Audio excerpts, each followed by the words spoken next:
ಸ್ನೇಹಿತರೆ, KCET rank important, ಆದ್ರೆ counselling process ಸರಿಯಾಗಿ ಅರ್ಥ ಮಾಡ್ಕೊಳ್ಳೋದು ಇನ್ನೂ ಇಂಪಾರ್ಟೆಂಟ್. ಕೆಲವು ವಿದ್ಯಾರ್ಥಿಗಳು ಒಳ್ಳೆಯ ರ್ಯಾಂಕ್ ಇದ್ರು ಡೆಡ್ಲೈನ್ ಮಿಸ್ ಮಾಡ್ಕೋತಾರೆ, ಡಾಕ್ಯುಮೆಂಟ್ ರೆಡಿ ಇಟ್ಕೊಳ್ಳೋದಿಲ್ಲ, ಆಪ್ಷನಿಟಿ ತಪ್ಪಾಗಿ ಮಾಡ್ತಾರೆ ಮತ್ತು ಉತ್ತಮ ಸೀಟ್ನ ಕಳ್ಕೋತಾರೆ. ನಮಸ್ಕಾರ ವೀಕ್ಷಕರೇ, KCET ರಿಸಲ್ಟ್ ಬಂದಿದೆ, ರ್ಯಾಂಕ್ ಕೂಡ ಬಂದಿದೆ. ಆದ್ರೆ ಈಗ ವಿದ್ಯಾರ್ಥಿಗಳು ಮತ್ತು ಪೇರೆಂಟ್ಗೆ ದೊಡ್ಡ ಕನ್ಫ್ಯೂಷನ್ ಏನು ಗೊತ್ತಾ? ರಿಸಲ್ಟ್ ಬಂದ ನಂತರ ನೆಕ್ಸ್ಟ್ ಸ್ಟೆಪ್ ಏನು? ಡಾಕ್ಯುಮೆಂಟ್ ವೆರಿಫಿಕೇಶನ್ ಯಾವಾಗ? ಆಪ್ಷನ್ ಎಂಟ್ರಿ ಯಾವಾಗ ಸ್ಟಾರ್ಟ್ ಆಗುತ್ತೆ? ಮಾರ್ಕ್ ಅಲಾಟ್ಮೆಂಟ್ ಅಂದ್ರೆ ಏನು? ಸೀಟ್ ಅಲಾಟ್ಮೆಂಟ್ ಎಷ್ಟು ರೌಂಡ್ ಇರುತ್ತೆ? ಫೈನಲಿ ಕಾಲೇಜ್ ಅಡ್ಮಿಷನ್ಗೆ ಹೇಗೆ ಕನ್ಫರ್ಮ್ ಆಗುತ್ತೆ? ಇವತ್ತಿನ ಈ ವಿಡಿಯೋದಲ್ಲಿ KCET 2026 ಕೌನ್ಸಿಲಿಂಗ್ ಟೈಮ್ ಲೈನ್ ನ ರಿಸಲ್ಟ್ ಇಂದ ಕಾಲೇಜ್ ಅಡ್ಮಿಷನ್ ವರೆಗೆ ಸ್ಟೆಪ್ ಬೈ ಸ್ಟೆಪ್ಸ್ ಸಿಂಪಲ್ ಆಗಿ ಅರ್ಥ ಮಾಡ್ಕೊಳ್ಳೋಣ. ಬಿಫೋರ್ ವಿ ಸ್ಟಾರ್ಟ್, ವೀಕ್ಷಕರೇ, ಒಂದು ವಿಷಯ ಗಮನದಲ್ಲಿ, KCET ಕೌನ್ಸಿಲಿಂಗ್ ಡೇಟ್ ಪ್ರತಿ ವರ್ಷ KA ನೋಟಿಫಿಕೇಶನ್ ಪ್ರಕಾರ ಬದಲಾಗ್ತಾ ಇರುತ್ತೆ. ಆದ್ರಿಂದ ನಾನು ಈ ವಿಡಿಯೋದಲ್ಲಿ ಎಕ್ಸಾಕ್ಟ್ ಡೇಟ್ ಕೊಡಕ್ಕಾಗೋದಿಲ್ಲ. ಬದಲಾಗಿ ರಿಸಲ್ಟ್ ನಂತರ ಯಾವ ಸ್ಟೇಜ್ ಬರ್ತದೆ ಮತ್ತೆ ಈ ಸ್ಟೇಜ್ ನಲ್ಲಿ ನೀವು ಏನ್ ಮಾಡಬೇಕು, ಯಾವ ಮಿಸ್ಟೇಕ್ ಅವಾಯ್ಡ್ ಮಾಡಬೇಕು ಎಂಬುದನ್ನು ಕ್ಲಿಯರ್ ಆಗಿ ಎಕ್ಸ್ಪ್ಲೈನ್ ಮಾಡ್ತೇನೆ. ಆಕ್ಚುಲ್ ಡೇಟ್ಗಾಗಿ ದಯವಿಟ್ಟು ಯಾವಾಗಲೂ KA ಅಫಿಷಿಯಲ್ ವೆಬ್ಸೈಟ್ ನ ನೋಡ್ತಾ ಇರಿ. ಈಗ KCET result declaration first stage. KCET result ಬಂದ ನಂತರ ನೀವು ಮೊದಲು ಮಾಡಬೇಕಾದ ಕೆಲಸ, ರ್ಯಾಂಕ್ ಕಾರ್ಡ್ ಡೌನ್ಲೋಡ್ ಮಾಡಿ, ಸ್ಕೋರ್ ಕಾರ್ಡ್ ಡೌನ್ಲೋಡ್ ಮಾಡಿ, PDF ಆಗಿ ಸೇವ್ ಮಾಡ್ಕೊಳ್ಳಿ, ಪ್ರಿಂಟೆಡ್ ಕಾಪಿನೂ ತೆಗೆದುಕೊಳ್ಳೋದು ಒಳ್ಳೇದು. ಬಹಳ ವಿದ್ಯಾರ್ಥಿಗಳು ರಿಸಲ್ಟ್ ನೋಡಿ ಟೆನ್ಷನ್ ಆಗ್ತಾರೆ. ಆದರೆ ರಿಸಲ್ಟ್ ಬಂದ್ರೆ ಕೌನ್ಸಿಲಿಂಗ್ ಮುಗಿದು ಹೋಗಿದೆ ಅಂತಲ್ಲ, ಆಕ್ಚುಲಿ ಕೌನ್ಸಿಲಿಂಗ್ ಜರ್ನಿ ಈಗ ಸ್ಟಾರ್ಟ್ ಆಗುತ್ತೆ. ರ್ಯಾಂಕ್ ಬಂದ ನಂತರ ನಿಮ್ಮ ಕೆಲಸ ನಿಮ್ಮ ರ್ಯಾಂಕ್ ರೇಂಜ್ ಅರ್ಥ ಮಾಡ್ಕೊಳ್ಳೋದು, ಬ್ರಾಂಚ್ ಪ್ರಿಫರೆನ್ಸ್ ಡಿಸೈಡ್ ಮಾಡೋದು, ಕಾಲೇಜ್ ಲಿಸ್ಟ್ ಪ್ರಿಪೇರ್ ಮಾಡ್ಕೊಳ್ಳೋದು. Step 2, document verification. Second important step, document verification. ಇದು ತುಂಬಾ ಇಂಪಾರ್ಟೆಂಟ್ ಸ್ಟೇಜ್. KA ನಿಮಗೆ ಡಾಕ್ಯುಮೆಂಟ್ ವೆರಿಫೈ ಮಾಡುತ್ತೆ.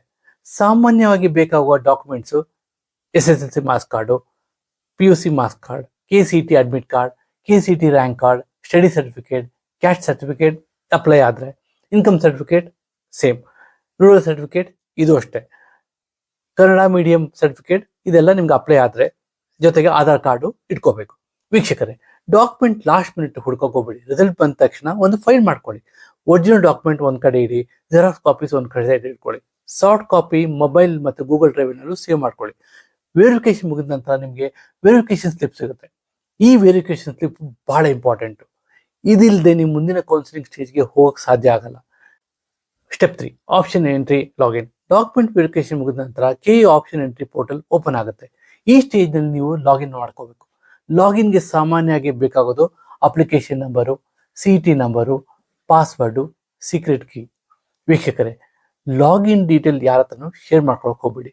ಸೈಬರ್ ಕೆಫೆಯಲ್ಲಿ ಆಪ್ಷನ್ ಎಂಟ್ರಿ ಮಾಡ್ತಾ ಇದ್ರೆ ನೀವು ಪರ್ಸನಲ್ ಆಗಿ ಇದನ್ನೆಲ್ಲ ಚೆಕ್ ಮಾಡಿ. ಜೊತೆಗೆ ಯಾವ ಕಾಲೇಜು, ಯಾವ ಬ್ರಾಂಚು, ಯಾವ ಪ್ರಯಾರಿಟಿ ಹಾಕಿದ್ರನ್ನು ಕನ್ಫರ್ಮ್ ಮಾಡ್ಕೊಳ್ಳಿ.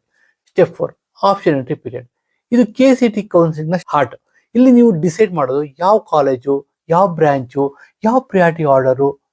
ಉದಾಹರಣೆಗೆ option 1 RVCE Bengaluru CSE, option 2 RVCE Bengaluru AML, option 3 BMSCE Bengaluru CSE, option 4 MSRT Bengaluru CSE, option 5 PS university Bengaluru CSE.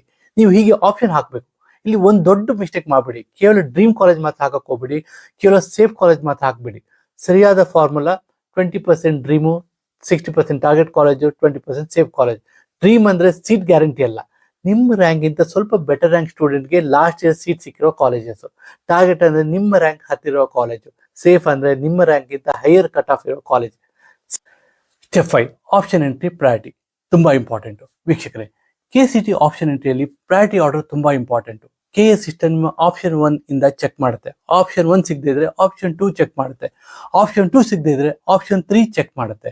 ಹೀಗೆ ಕೆಳಗೆ ಹೋಗ್ತಾ ಹೋಗುತ್ತೆ. ಆದ್ರಿಂದ ನೀವು ನಿಜವಾಗಿ ಬಯಸುವ ಕಾಲೇಜು ಮತ್ತು ಬ್ರಾಂಚ್ ಅನ್ನು ಮೇಲ್ ಹಾಕೋಬೇಕು. ಎಕ್ಸಾಂಪಲ್, ನಿಮಗೆ RVCE CSE ತುಂಬಾ ಇಷ್ಟ, ಆದ್ರೆ ಚಾನ್ಸ್ ಕಡಿಮೆ.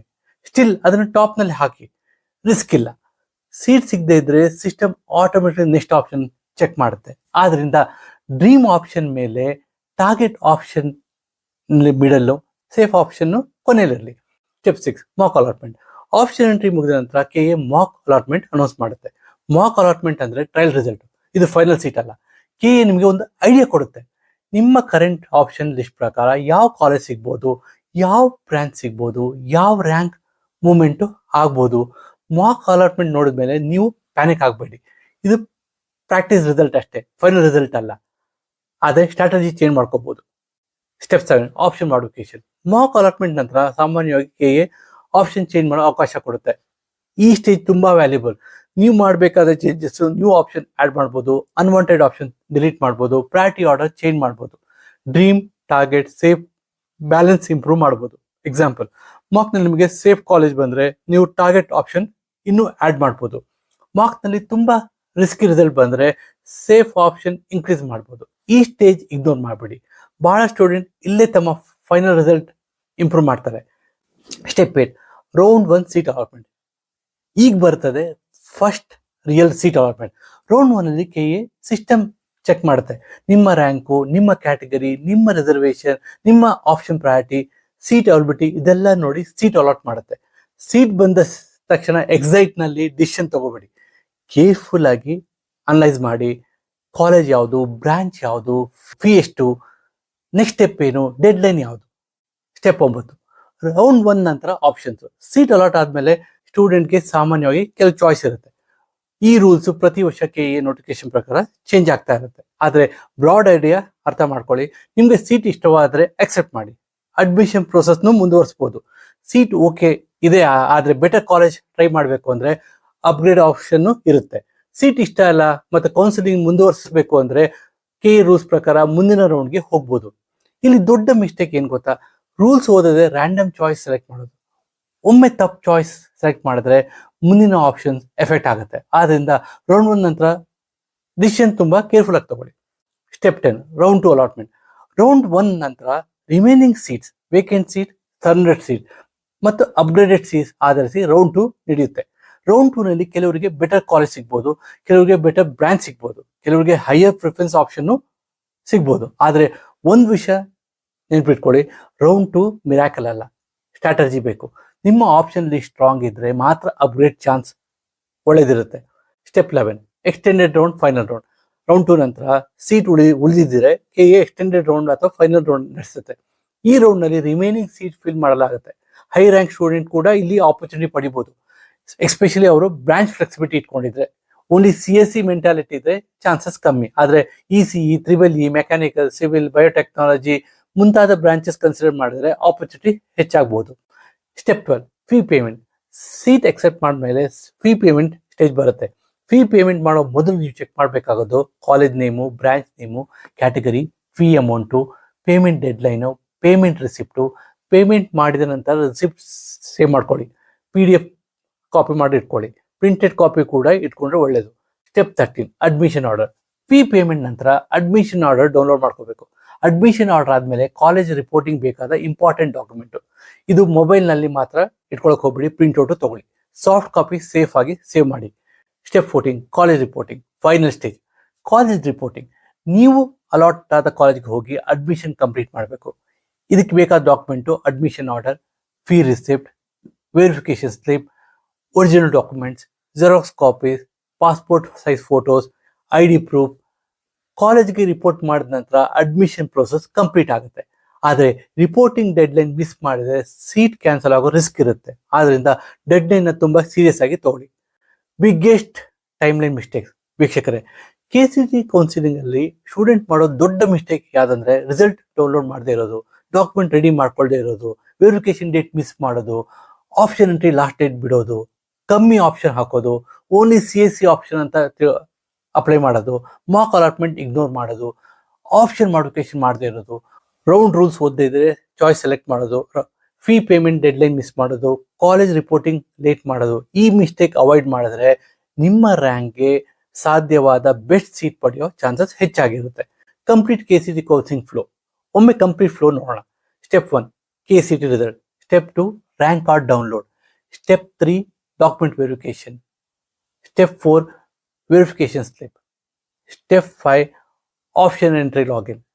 Step 6 college and branch option filling. Step 7 mock allotment. Step 8 option modification.